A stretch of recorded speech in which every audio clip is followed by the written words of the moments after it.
So thank you everyone for being here today. We are so grateful to have Meredith Crawford joining us from the Cedar Rapids Public Library. She's going to be talking about a variety of resources that might be helpful to caregivers. And then they have been working on some new initiatives to try to help those who maybe are caring for or people who are living with dementia. So I'm very excited to have Meredith here today. She's a wonderful person and I think a good friend too. So I will turn it over to you, Meredith.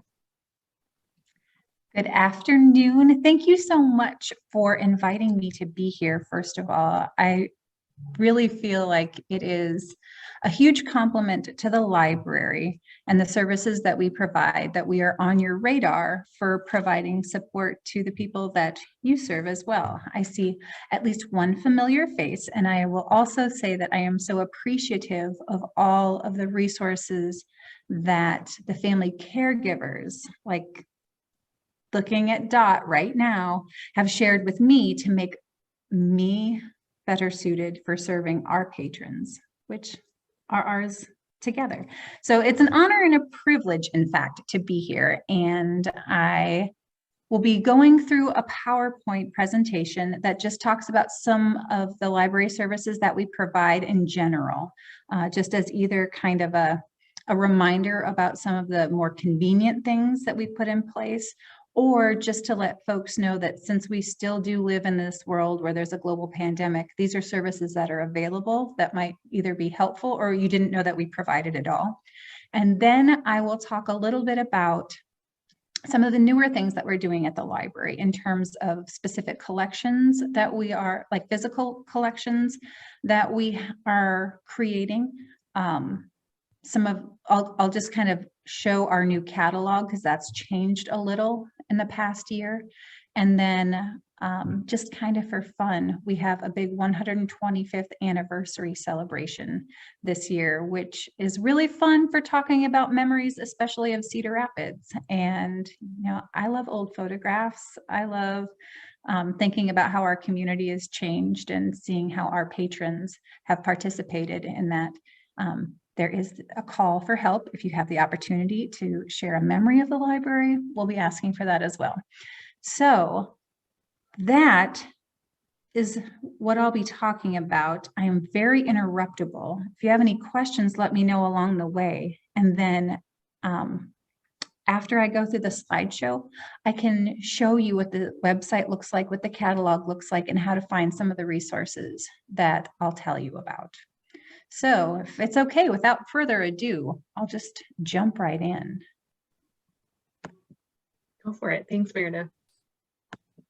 Oh, I didn't really introduce myself, though. For those of you that wanted to know, I grew up around here. I grew up in Mount Vernon and lived away for a while and came back. And I've been a librarian here at the Cedar Rapids Public Library for about 3 years. So I barely got my feet underneath me before we hit the pandemic mode. But we're finding all sorts of amazing things to do and ways to do it. So here we are exploring the library together. So all in all, we are still your same old library. There's still the downtown Cedar Rapids Public Library branch, right? We're here by Green Square Park, and there's the LAD library as well. And for those of you that don't know, we are part of the Metro Library Network. So Marion and Hiawatha and Cedar Rapids all share resources, all the same books and materials. And for the most part, besides maybe checking out a laptop and a hotspot, those technology items, you can get anything from anywhere in the catalog and have it sent to the nearest branch to you to make pickup easy. So I know a lot of folks that don't like to have to deal with downtown parking and driving, pick up all their stuff at LAD because it's just a little easier to park and walk in. So that's just and you can return items to any one of those libraries, but also we still have drop boxes at Hy-Vee if that makes your life any easier. Some of the kind of same old things that we're doing, but might be a little new because of things that we've implemented during our kind of reduced services or safe services over the last 2 years is curbside holds. So like I said, you can pick up your material at any branch. We can put it on a table outside the library, so you don't even have to come into the building. We don't have a drive-through, but we can set it up so that you don't even have to come in the door.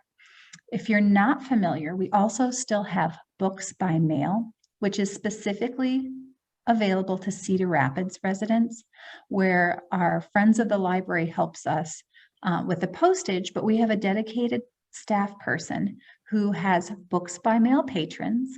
And if you fill out an interest form, Michelle will help pick specific books to send to you in the mail.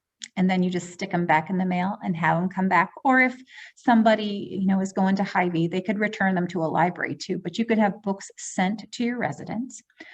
We also have a tremendous amount of online resources. And some of the more fun things, if you don't want to look up your finances on Morningstar, we do have the Cedar Rapids Digital Archives, which have newspapers and different publications like city directories and things like that go back into the 1800s. And so it's digitized newspapers. We have digitized copies of the Gazette. We also have some databases that have some bigger daily newspapers as well. So if you want to read the New York Times headline on your iPad while you're having breakfast, we can help you with that too. We also have, for all of you device-friendly folks, ebooks and audiobooks on demand. If you're a resident of Cedar Rapids, Marion, or Hiawatha, with your Metro Library card, you can access a service called Hoopla as well. If you've ever used Overdrive or its kind of sister app, Libby, for ebooks and audiobooks, Hoopla is very similar, except you never have to wait for a book, an audiobook, a comic book, a television show, a music recording, or a movie. It's a pay by use, and that's why it's limited through the Metro Library Network to those 3 cities residents, because they pay into that service. If you live outside of those 3 libraries, however, your more local library may also have Hoopla, but for whatever it's worth, you don't ever have to wait, and that's really nice. And all of our ebooks and audiobooks, and in the case of Hoopla or Canopy, is another, it's a streaming service which is specifically for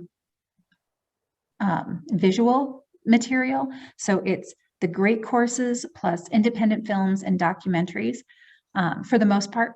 And it has some kids' TV shows and stuff too, but PBS kind of oriented things. They return automatically, so you don't have to worry about coming back to the library to return something. And if you have a smart TV, you can have the Canopy and Hoopla app on your television, and you just type in your library card credentials to make your account. You can sign in with an email and then click away. Also, I don't know if anyone's going to be riding a moped in the middle of a 14-degree day, but we do curbside and mobile printing. So if you do need to have something printed, you can access our website and you can upload a document or email it to us, and then they'll put it in a manila envelope and put it on the hold shelf or out on curbside pickup for you to pick up. Or from home on your device or your computer, you can upload material to come, and you can choose LAD or downtown. And if you walk in and just walk over to the print release station, you can just type in your library card. And we still have free printing right now for up to 25 pages a day. So that's a convenient and easy thing to do that could save you some time. Additionally, we've been doing online programs since the pandemic started. Some of them that are really interesting, I think, are a series called Get Lost in Iowa, where 2 of our librarians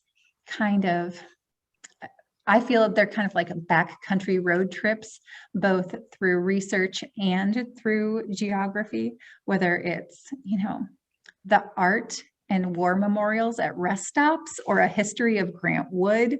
They're kind of quirky, kind of fun. And they did a lovely job on them. We also have a couple different programs about fitness while you're aging. We've done a series of programs called Embrace the Seasons over the winter that talk about some fall prevention things that include Brian Bruner from the Heritage Area Agency on Aging, and he does some Tai Chi. And so there's some kind of fun resources that go along with that. But there are a ton of things online and on our Cedar Rapids Public Library YouTube channel. There are different playlists of things. And because we've been doing this for, it seems like forever now, we have quite a collection of interviews about the diversity of our community, or we have our 125th anniversary video there too. So it's nothing too long. There's nothing that's an hour worth, but if you want to take a little brain break, there might be something there. We also have all of our kind of remote services. You can certainly call the library anytime. We have a chat option. You can email us at info@crlibrary.org. And our website is now upgraded, I guess you could say, to have an added accessibility feature. So at the bottom of the screen, when you go to the Cedar Rapids Public Library's website, there's a little, it looks like a human. You think about the kind of icons that you see on a restroom or pretty universal signage.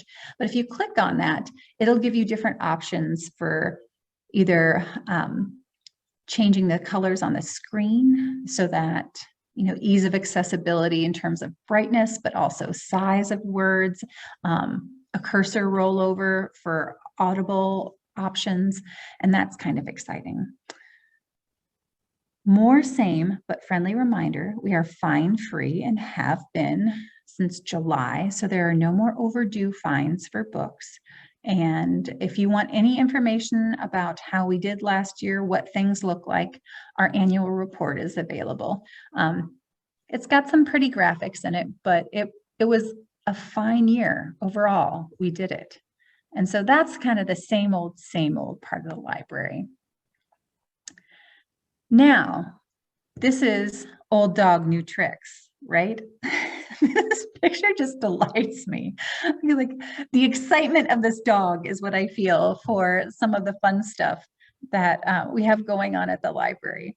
So not too long ago, we did introduce a new online catalog, which was a huge learning curve for library staff. And I can't imagine what a learning curve it might have been for our patrons. So I will show you a couple things about that, and I will just give you a heads up that in a couple weeks, it's going to change again. So stay tuned. I'm going to show you a couple of the things that we have for our new collection. It is currently titled the Reminiscence Collection. And it's got a couple different kinds of material currently, and we're expanding it so that it is specifically geared towards older adults, both caregivers and the people that they're caregiving for, and in general, anybody that has like a cognitive difference that might make interpreting print different for them. I'll show you a couple of the fun things about our 125th anniversary, and then I'll just talk very briefly about our new Library West Side expansion.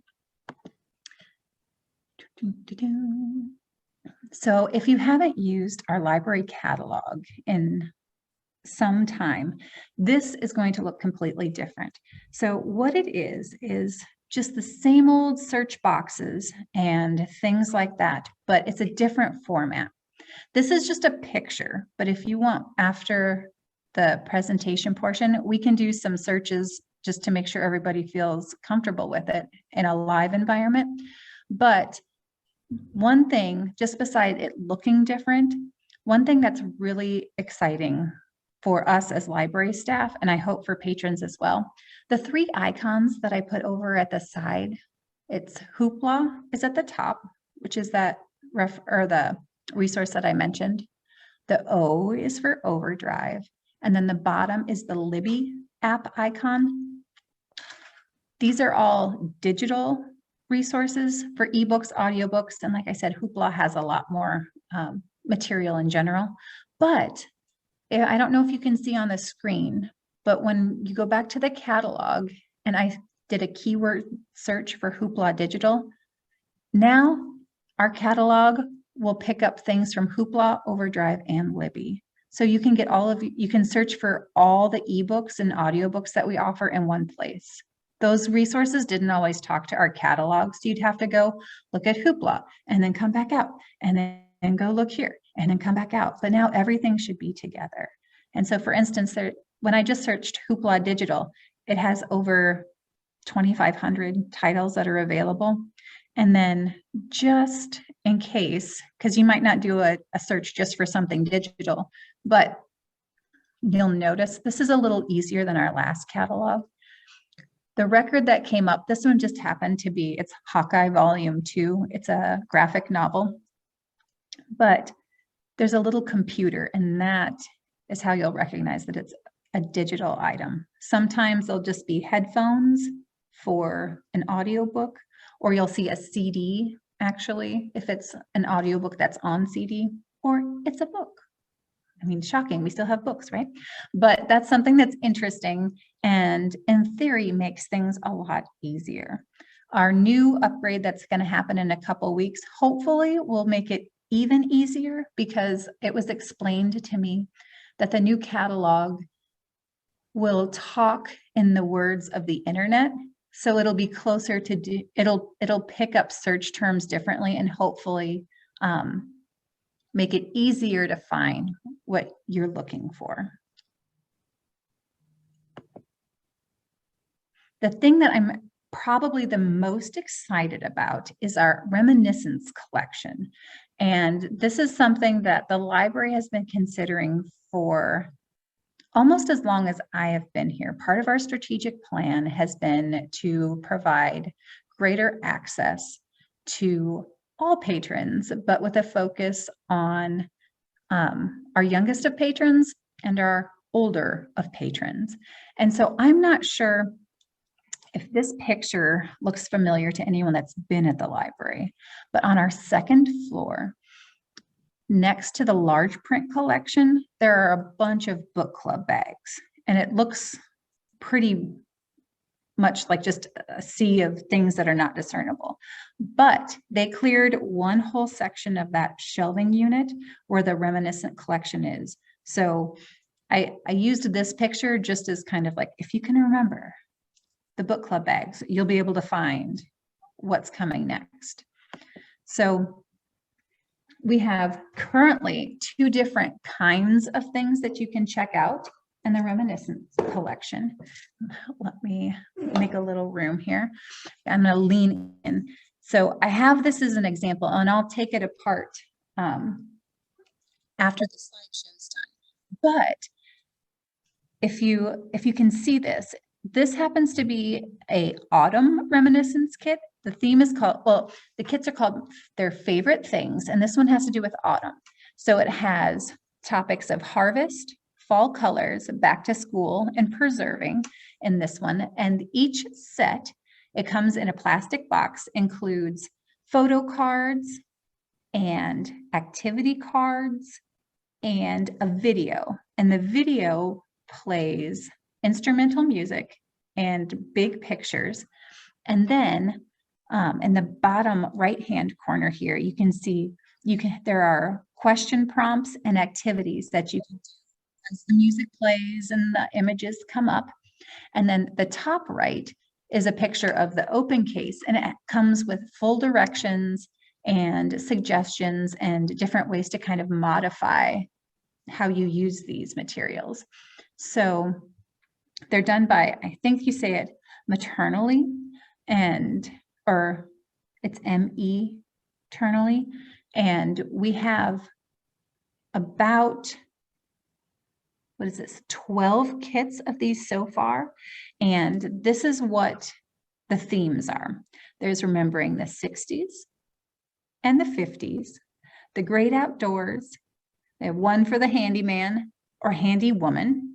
I mean, let's be real. There's one for homemakers, winter, spring, summer. I showed you autumn. There's a patriotic set, a farm set, there are dogs and there are cats.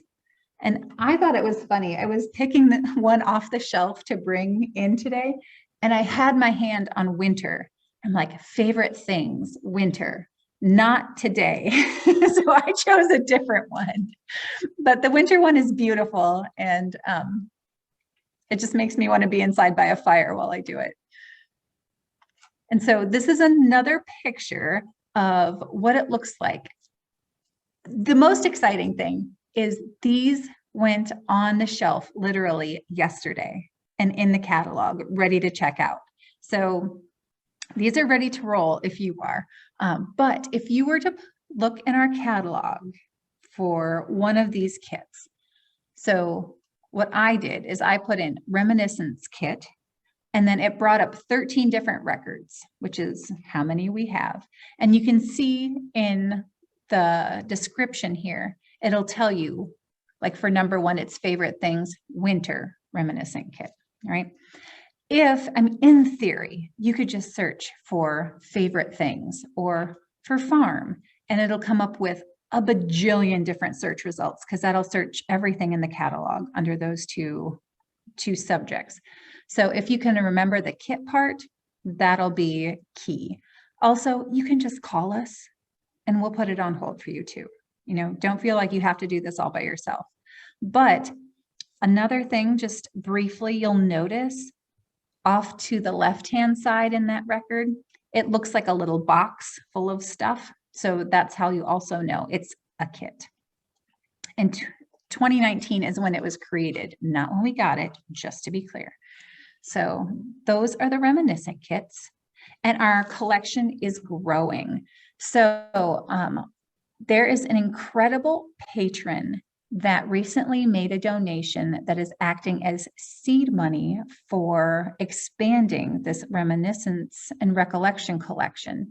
And one of the items that was purchased was, it's kind of like a book club, because there are several books together, but they're all different. So like these Emma Rose Sparrow books, A Dusting of Snow, What the Wind Showed Me, and I think that's The Sand Shoreline.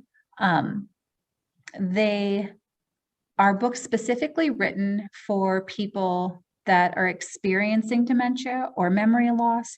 And the books have no indication, except in their catalog records, that they're for somebody that's experiencing some cognitive differences. So the chapters are a little shorter. The stories are a little more straightforward.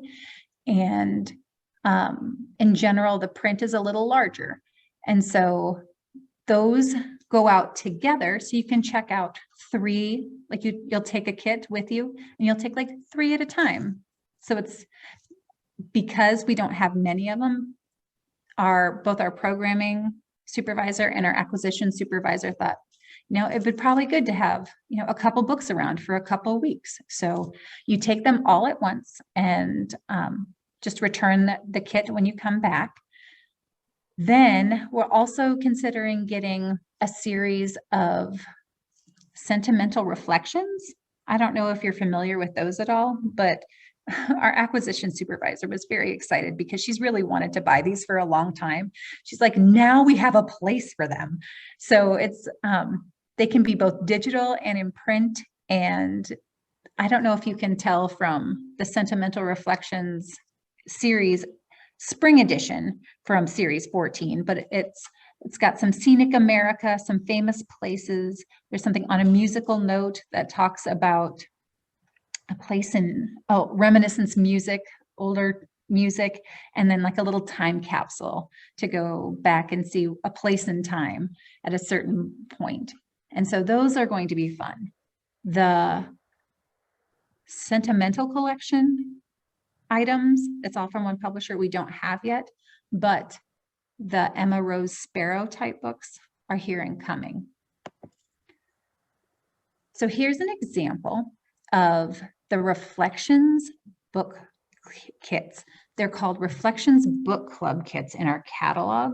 And so again, I put the books at the top, but you can see that there's a little kit icon on it there. And I think if you can remember Reflections Book Club or kit, those are really important keywords, but just call us and we can put whatever is available on hold and curbside for you to just cruise up and grab, or we'll put a hold on it for you and you'll get a notification when it's ready. But I'm so excited about this. Those are our big up and coming things. I did want to mention that we really do actually want your help for our 125th anniversary. There are some things that we have done. This is just an image. It's a screenshot of a video. It's about 9 minutes and 18 seconds. And it's a narration that our library director did, which is a brief history of the Cedar Rapids Public Library. And my coworker put together this really lovely video of images from the last 125 years. And it's, like I said, I think especially if you're from Cedar Rapids for any amount of time, it's really an interesting thing to watch. It's also has a lot of the same content as our Open Plus magazine. And this issue of our Open Plus, the December, January, February, is all historical material. There's nothing about programs or anything like that. It's all just pictures and history. And so if you don't have one, you can still pick one up at a library, or they exist online in a digital reader. So you can flip through it like a magazine from our website. But there's also a reading challenge that goes along with it. So if you need any motivation to read, we need your help. To celebrate the 125th anniversary of the library, we're trying to get the community to read 125,000 separate days. So if you're a reader, that's 365 days.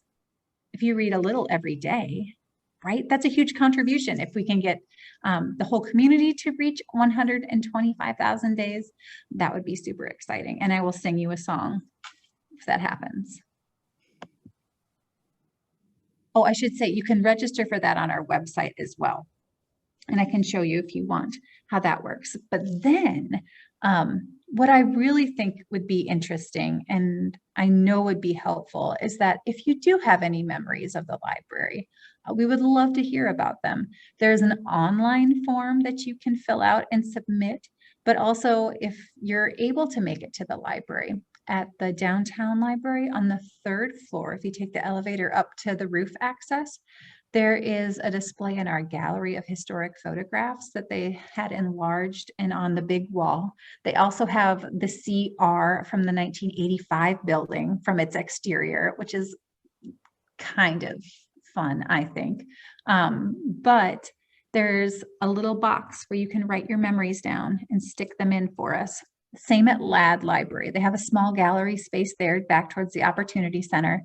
And there's a display of different historic photographs. So you could go twice. I mean, it doesn't cost extra, doesn't cost anything. But there's a comment box at each location if you have any memories, or send us a little snail mail.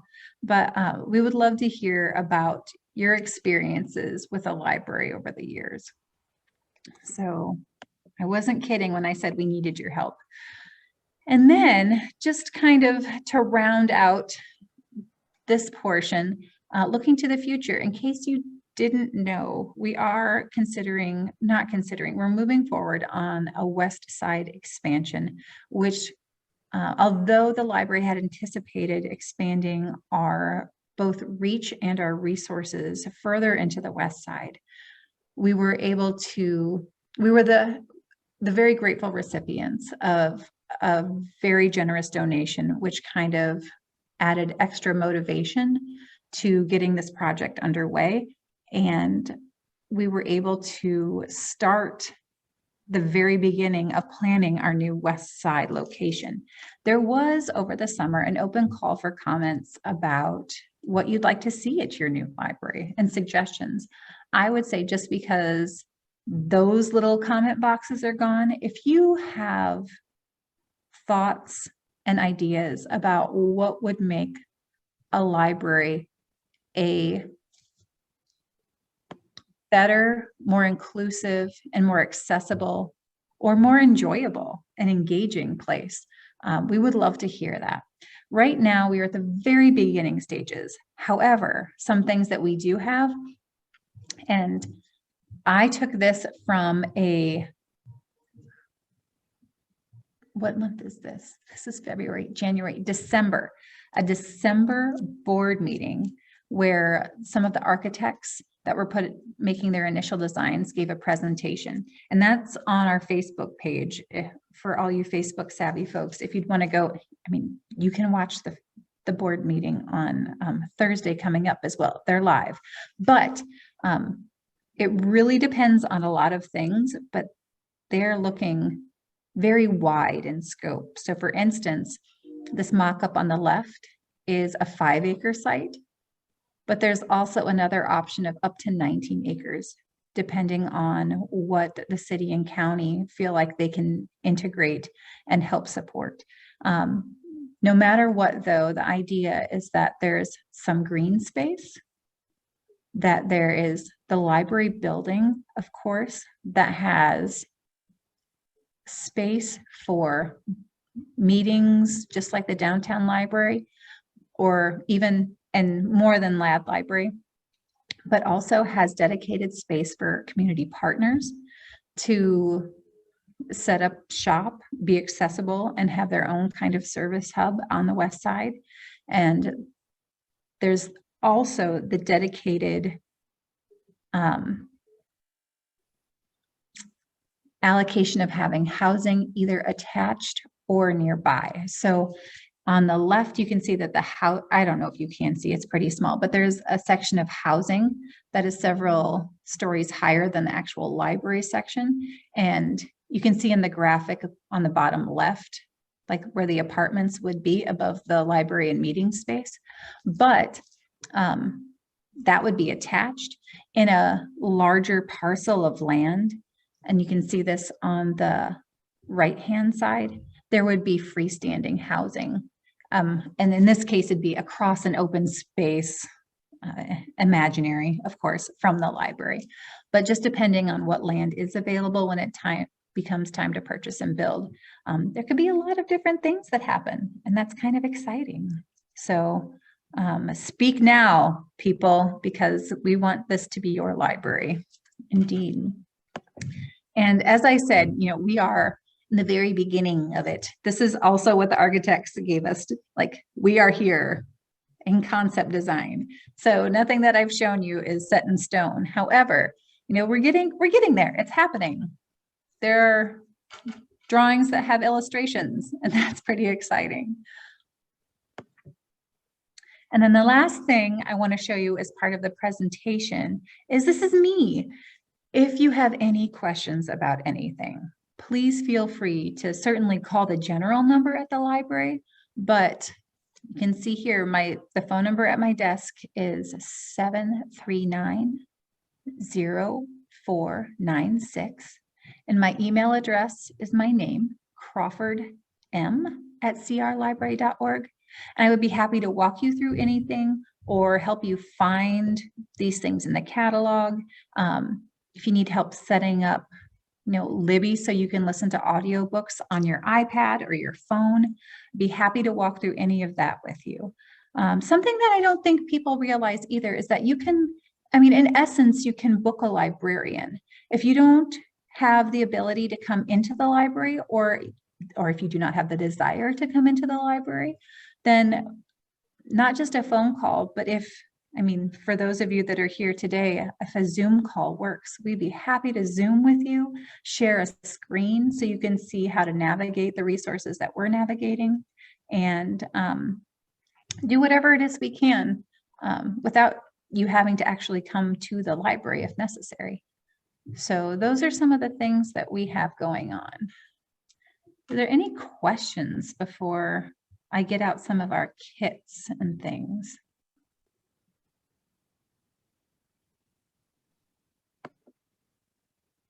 I have a question, but I just want to say, wow, what a lot of exciting things going on. The new, space. I think it sounds like you guys have a lot moving forward, and I'm really happy for you and happy for the expansion, just for the south side or the west side, wherever it is, and for the additional resources that will be served in that neighborhood too. That's great.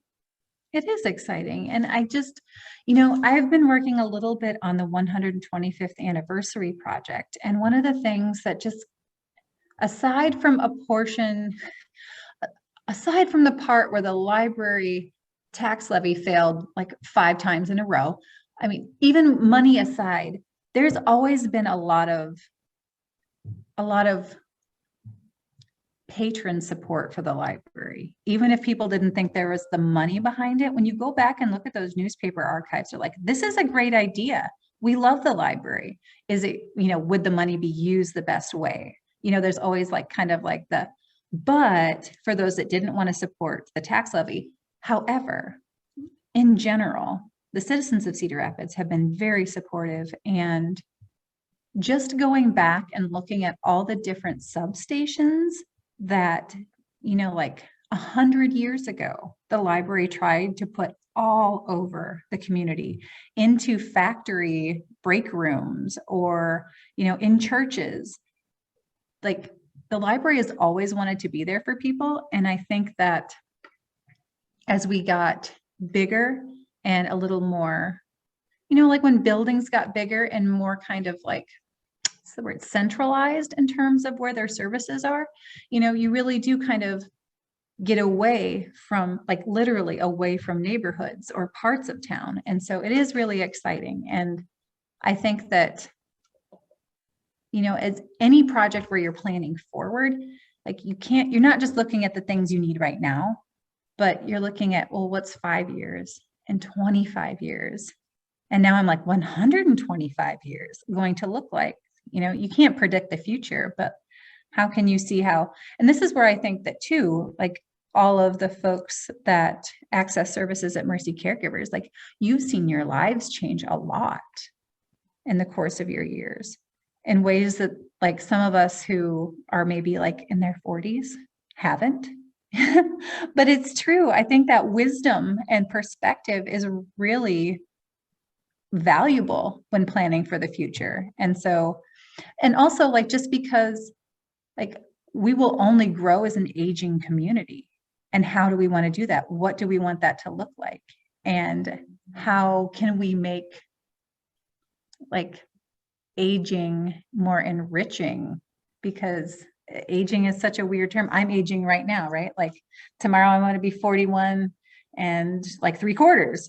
And the definitions are always changing, and healthcare is always changing, right? And how we live our lives is always changing. So I do think that perspective is very, very important.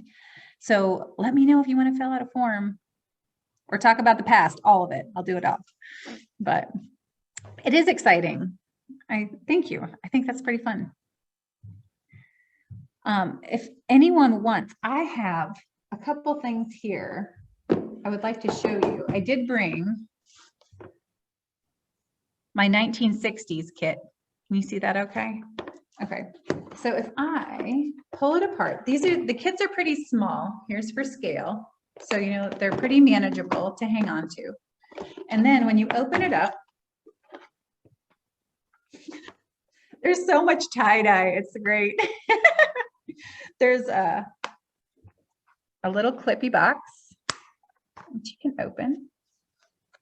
And inside, and I like this too, they're laminated. So, like, you could wipe them clean if you need to, but it's the title. That's so dark. I'm sorry. It's Remembering the 60s. And then it tells you how to use the picture set, and then how to use, like, one photo at a time. And don't be confined by the questions printed on each of the printed cards. So it's like, choose your own adventure, right? But sometimes it might be hard. Oh, this is so great. Okay. Can you see this at all? There's a woman with a, oh, this is for you, Abby, right? There's a woman with a baby on the desk. That's perfect. How Yeah, do we you, can see it. how do you feel about taking children to work? What office equipment do you recognize here? And what sort of office do you think this is? All I see is the hair. I just want that hair. But it looks like, what has the crank? A mimeograph machine? Is that what I that don't is? know. Dot, do you know? Okay. Dot's in the no. I trust Dot with anything. And then we got our typewriter. Oh, but you're muted, Dot. I can't hear your great advice. That's a great picture. Yeah, Okay. definitely a mimeograph. Yeah, Okay. cranking those things out. So let's do this one. Oh, this one's for your librarian, right? So this Oh, is 1965. Lady Bird Johnson. I can't read the whole thing. She volunteered for a Head Start school. How would you rate the success of LBJ's War on Poverty and compare this classroom with those that you remembered? All I see is that little girl getting her librarian on. Do you see her shushing? Oh my Yeah. gosh. So from there, you know, if you don't want to talk about LBJ's War on Poverty, when you flip the cards, it'll give you some more prompts. Like, can you share your first memories of going to school? Or how far away was school and how did you get there? Ask my dad. It was 5 miles uphill both ways and he had Yes. to walk. It rained all the time. Then, just to show you, it comes with the DVD. This one in particular, it has 1960s cars, 1960s fashion, and then kind of a 1960s mix of other images. So this is like just a slideshow with some music, and the music's instrumental. And so you just get to like look at pictures, whatever comes up, whatever grabs you, have a conversation about it. You know, it doesn't have to be anything that's super focused or, I mean, it's not homework. You know, it's really kind of something that if you need the questions, use them, but otherwise just kind of fun to look at. Okay, this is the last one I'll do. This is my favorite. Can you tell? This one's my favorite kit. Okay, so this one is about weddings. oh my So God. what do you remember about weddings from the 60s? What are the better and the worse of marriage? How do you think marriage has changed? And what marriages do you consider notable, right? I mean, just I don't know who is in this car. And you think that their car broke down? Or like, I know when my folks got married, they went out to their car and like all the tires were taken off. Yeah, They or were, it and wouldn't start.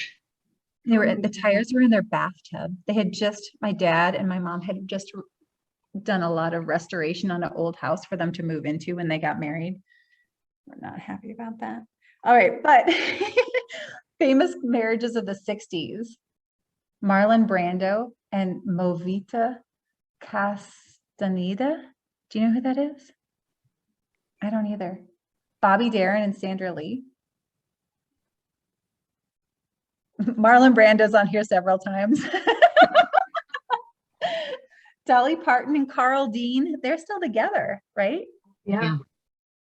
Audrey Hepburn and Andre Dottie. Don't remember them. Johnny Cash and June Carter. John Lennon and Yoko Ono. The 60s really encompassed so much when it comes to, you know, like that Music, especially. But also like when I see this, I don't think John Lennon and Yoko Ono, you know, like in terms of style, fashion, and kind of like sensibilities, the early 60s were tremendously different than the end of the decade, right? Mhm. Whole nother place. So this is the 1960s. And like I said, there are 13 of these kits and they're all on the shelf and ready for you to check out. Call me and I will help you put a hold on them. If you're careful, if you're not careful, I'll just end up bringing you one to your house. So there's that. Then here is a pretty cool one. So our little book club kits. I'm pretty sure they didn't put them in red bags on purpose because they don't want them to be confused with the big book club kits. But here for size, and then inside here are our new books. An Autumn Adventure, A Summer, A Visit to the Library, and now we're starting to get our Dusting of Snow. So they're not real long, but you'll see they have illustrations, you know, accessible kinds of font, and they're just really lovely. I must say, A Dusting of Snow follows the story of a woman who reluctantly rises to face a wintry day, but she finds that things are a bit more interesting than she had planned. A mysterious trail brings her on a personal journey that allows her to soak in the wonderful discoveries that a snowfall can offer. So, and it goes from there.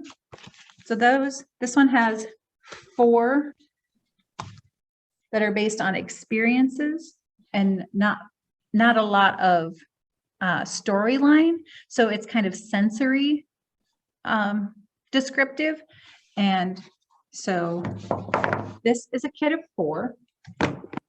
And those are available for checkout. They check out for 3 weeks, and then you can just call us to renew it if you need it. So those are kind of exciting. And then, did anybody have any questions about those? The kits also 3-week checkout. Yeah. Okay. Same thing. Like I can't see them flying off the shelf exactly. And so unless there's a hold, then you can renew it as many times as you need to. Okay. Tell your friends, you know, or if you know somebody that lives or works in like a residential situation too, you know, it's not just for at home with the person that you might be caregiving for, but like an activity director could use this, or like I could take this up to my grandma at the care center and, you know, use it with her there, but also like if they wanted to check it out there, I could bring one for them to use or whatever. So there are lots of different ways to use them, certainly. So tell your friends. Thank you for being here today. We always enjoy learning more, and you know, I think the more we can work together, hopefully the easier all of our lives will be moving forward. So very fortunate to live in this community and grateful for your time today, Meredith. It's my pleasure. It's my pleasure. Well, I think with that, we will end